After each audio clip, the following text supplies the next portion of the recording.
Today, New York City has the highest cigarette prices anywhere in America. You know, $13 a pack, and that's due mainly to very high state and local taxes. So yes, there is a very big market for illegal, untaxed cigarettes.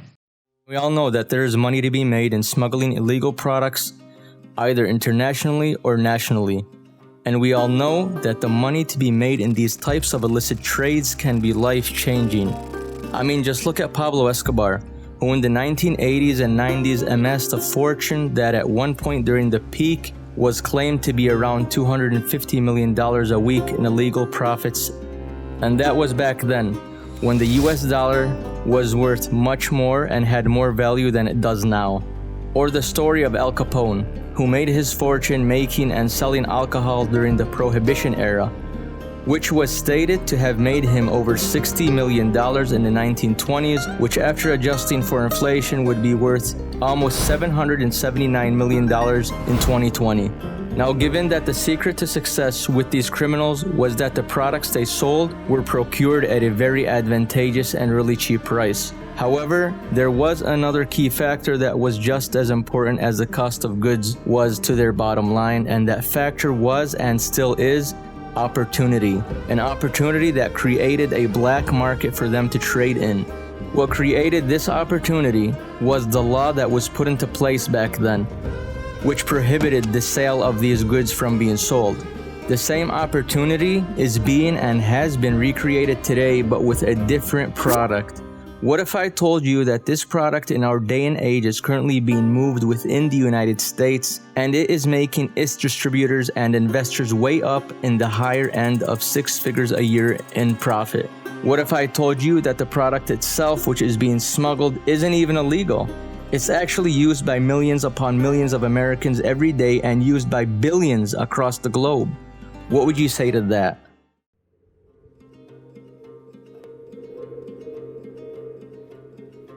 Product that we're talking about today, being smuggled within the United States, is cigarettes. Cigarettes are not just making the manufacturers money, they are also making certain individuals willing to take some risk, serious amounts of money. I know you are asking yourself, how is it possible for anyone to make 6 figures from cigarettes? Even the retail stores that sell it to consumers aren't able to make anywhere near that amount in profit. Well, it all starts with a little something called retail arbitrage. I know you've heard that phrase a lot on the internet. All the internet gurus trying to sell courses on how to start your online business, they all talk a lot about arbitrage. You see, retail arbitrage is taking advantage of the price of a product that is low in one area and selling that same product for a higher price where it may cost more in another area. If done correctly, after accounting for the price of logistics and other expenses, you can make a marginal profit on retail arbitrage. Of course, this was just for the sake of giving you an example, and it's kind of close to what the individuals arbitraging cigarettes are doing, except they aren't exactly buying their products on clearance shelves, nor are they reselling them online, and unlike normal retail arbitrage, it's not legal.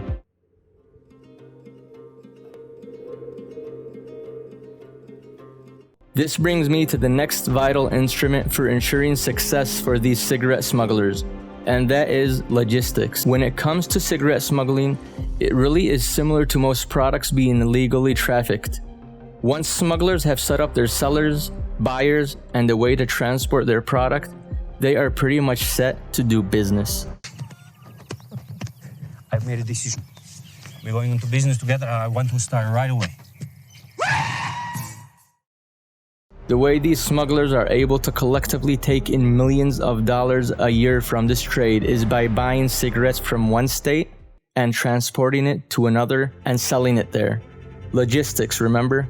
Now you might be thinking why and who would pay so much for cigarettes if they already can be purchased at their local store for the same price. Well, that's not quite how it works. You see, in the United States, cigarettes have pretty much the same price through most states. It might cost you $1 more in some states than others, but nothing too serious when it comes to price difference.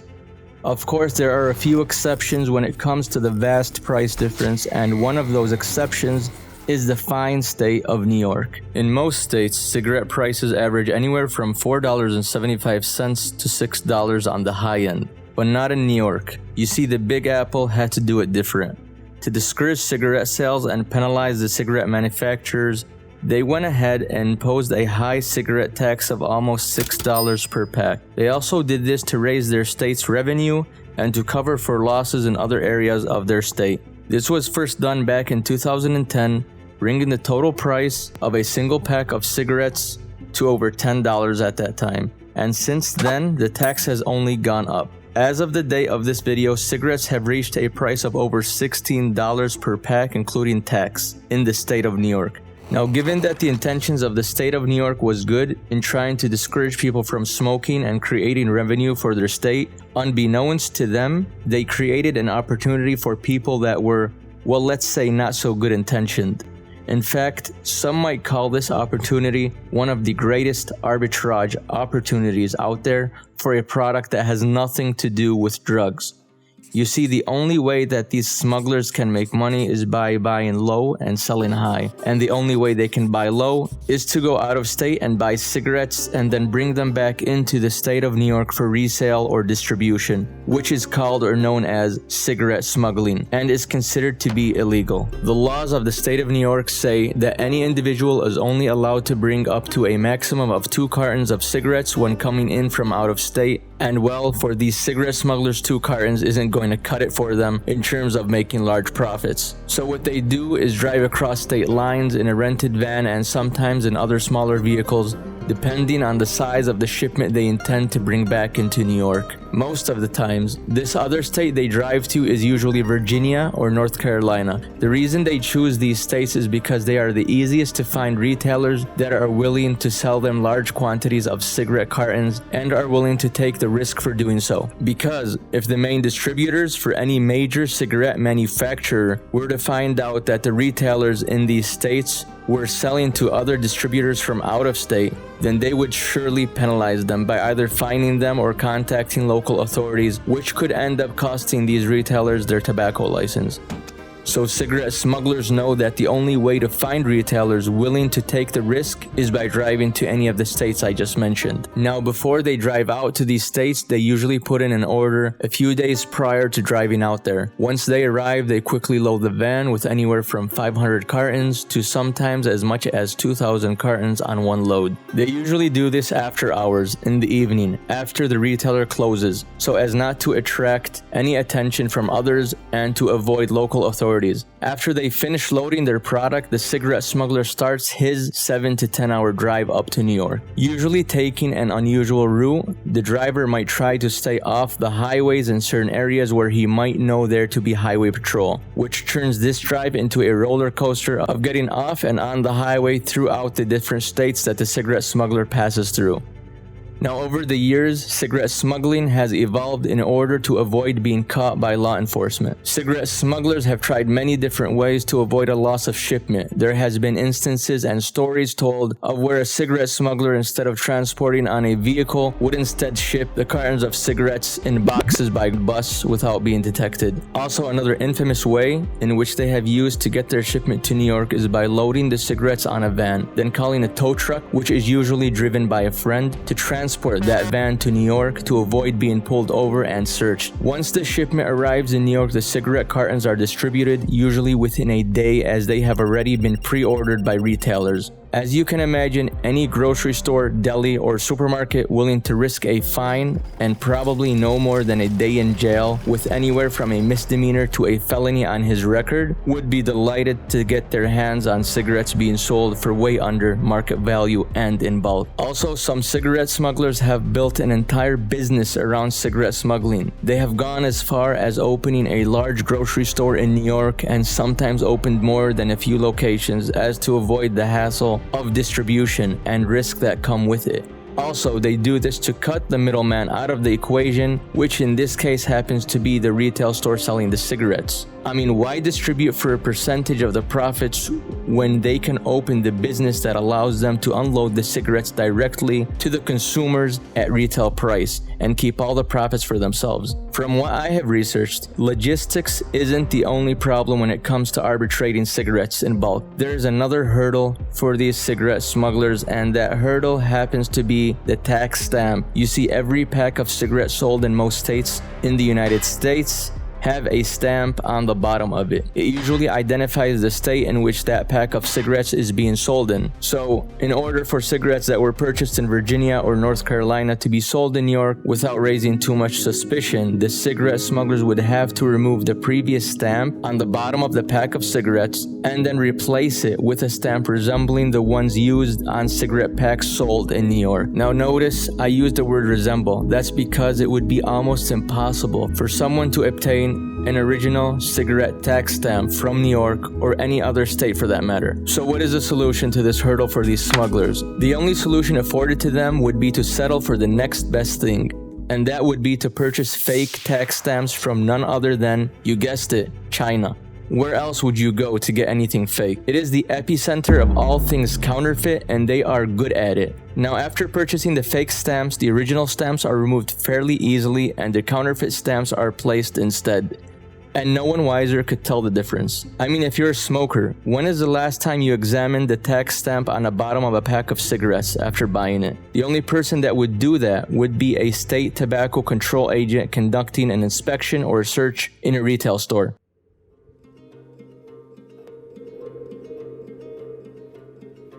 Which brings me to the risks of taking part in such a frivolous trade. A cigarette smuggler who chooses not to distribute and instead sells cigarettes directly to consumers by opening a retail location has to be prepared for some serious risks.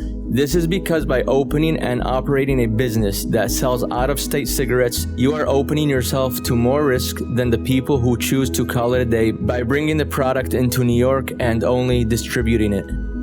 You see, in New York, there is a tobacco control board, and it is the agency which is responsible for searches on anything related to the resale of tobacco.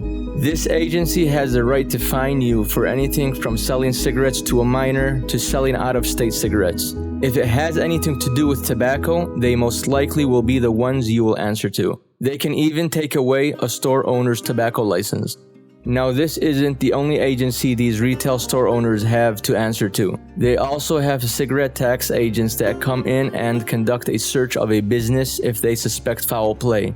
All that is needed to have these agents show up unannounced at a retail business is an anonymous tip saying that there are out-of-state cigarettes being sold at that particular location. Once they arrive, they usually sweep the entire store looking for out-of-state cartons of cigarettes that may be hidden in secret spots throughout the store. The reason they know that these cigarettes will most likely be hidden is because the counterfeit stamp on the bottom of a cigarette box isn't so hard to notice once an agent knows what they're looking for. Agents in the state of New York and Highway Patrol have been doing everything in their power to stop cigarette smugglers. They have tried everything from raising the fines that are imposed on retailers and distributors selling out-of-state cigarettes to taking away their tobacco licenses permanently, which really hasn't solved anything because most store owners, once they have their tobacco license taken away, just resort to selling cigarettes without a license at all and just pay the penalties again and again once they're found out or caught. And let me tell you this, these fines are nothing but a slap on the wrist for them. The fines can range anywhere from $500 to $2,000 per offense and back pay on cigarette taxes to the state of New York if they are caught.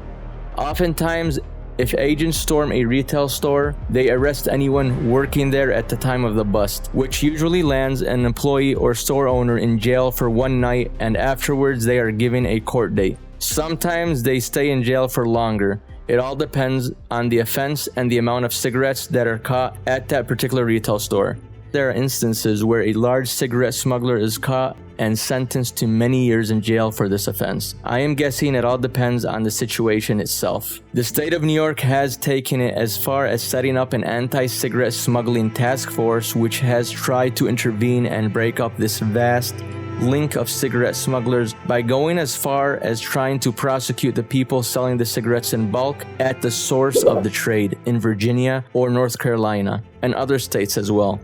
They have set up channels with local authorities in these other states to assist in bringing down the business owners responsible for providing the cigarettes in bulk to begin with. All of this, unfortunately, has landed authorities at a dead end. It is not an easy job to try and find people responsible for selling and smuggling an already legal product that can only be identified by a small stamp which can be easily counterfeited. Retail owners selling smuggled cigarettes in New York during the past years have gotten only smarter at hiding their out-of-state cigarettes throughout the years. Some retail owners selling out-of-state cigarettes have even gone as far as to rebuild their convenience stores from the ground up with special hidden storage areas within the walls and floors of that store that open with a push or a secret pin on a keypad hidden in the back office. I kid you not, these people take protecting their out-of-state cigarettes from local authorities seriously. After all, they consider this to be their main source of income. As I said earlier, cigarette smuggling is constantly evolving in every way.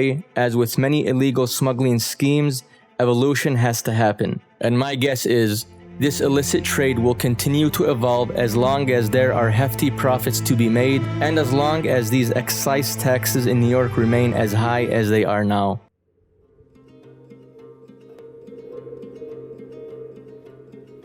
Now you might be asking yourself, why on earth would anyone go through the risks and headache and burden of all of this mayhem just to smuggle cigarettes? I mean, is it even worth it when it comes to the bottom line? Allow me to explain to you just how much these cigarette smugglers can potentially make, and then you can leave me a comment of whether these smugglers are risking too much for too little. By the way, as a quick side note, please do not go out and try to get into this illegal trade because it can ruin your life and smear your legal record forever. Alright, let's get back into it.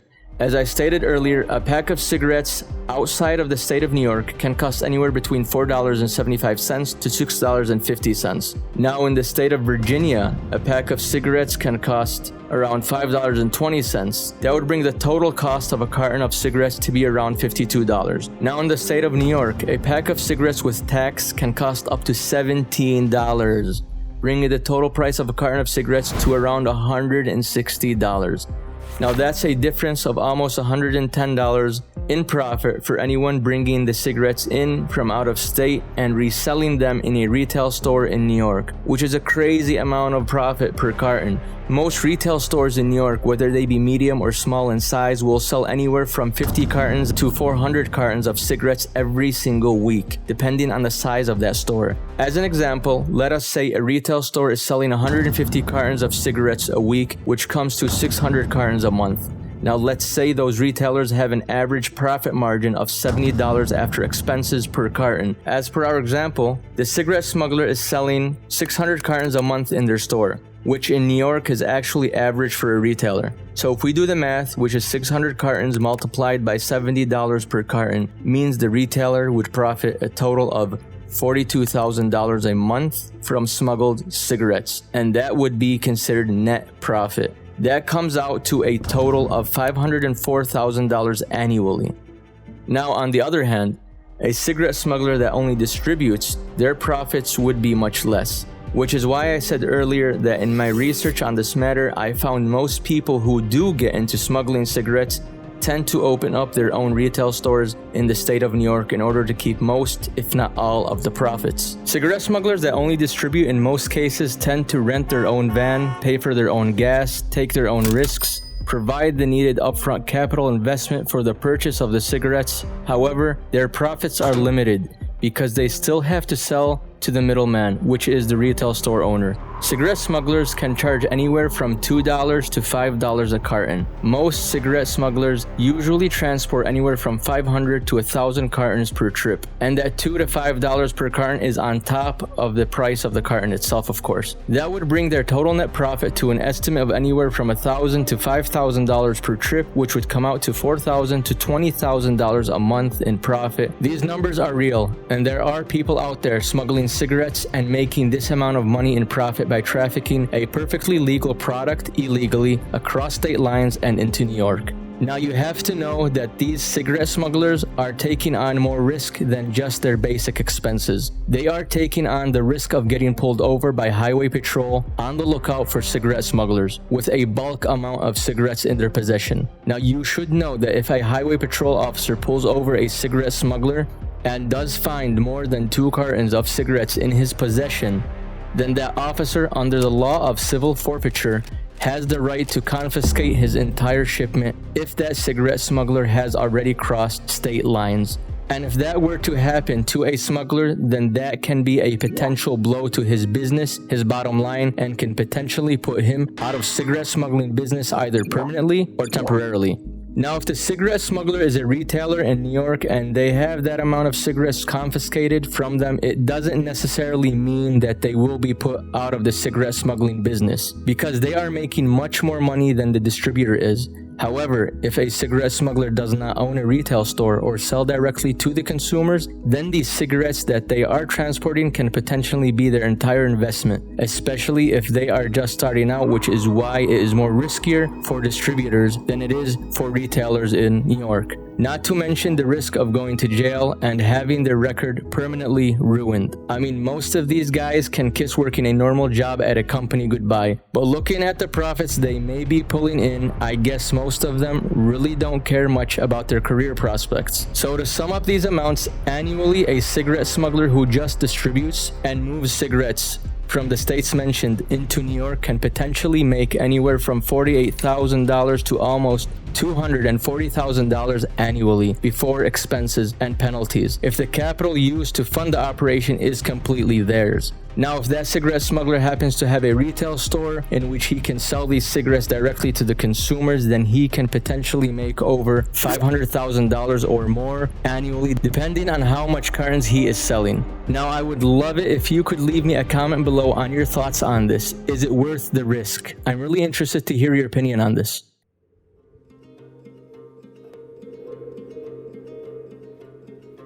As with most businesses that happen to have a high profit margin, whether illegal or legal, if the history of illicit trading has shown us anything, it's that unfortunately, as long as there is a market for it, they do last long, and smugglers tend to work towards perfecting themselves in order to last longer. I believe that as long as there are high cigarette taxes in one state than in another state, then smugglers will do everything they possibly can to stay in this risky yet profitable game of cigarette smuggling. And as we can see, there have been cigarette smugglers ever since 2010, when taxes on cigarettes first went high enough to provide a black market in the United States for these risk-taking individuals. And they have only gotten smarter and more cunning at their craft. If you have found today's video to be knowledgeable or entertaining in any way, then please like and subscribe with your notification bell turned on, as it helps my channel tremendously, and you will be able to know as soon as I publish another video, as I plan on bringing you many more videos and documentaries on finance, life, and anything interesting that has to do with money. Also, if you know anyone that might find this video entertaining or interesting, please share it with them. I would really appreciate it. With that said, I would like to thank you, my amazing viewers, for taking the time out of your day to tune in to my channel, The Financialist. And until next time, I wish you all true financial success.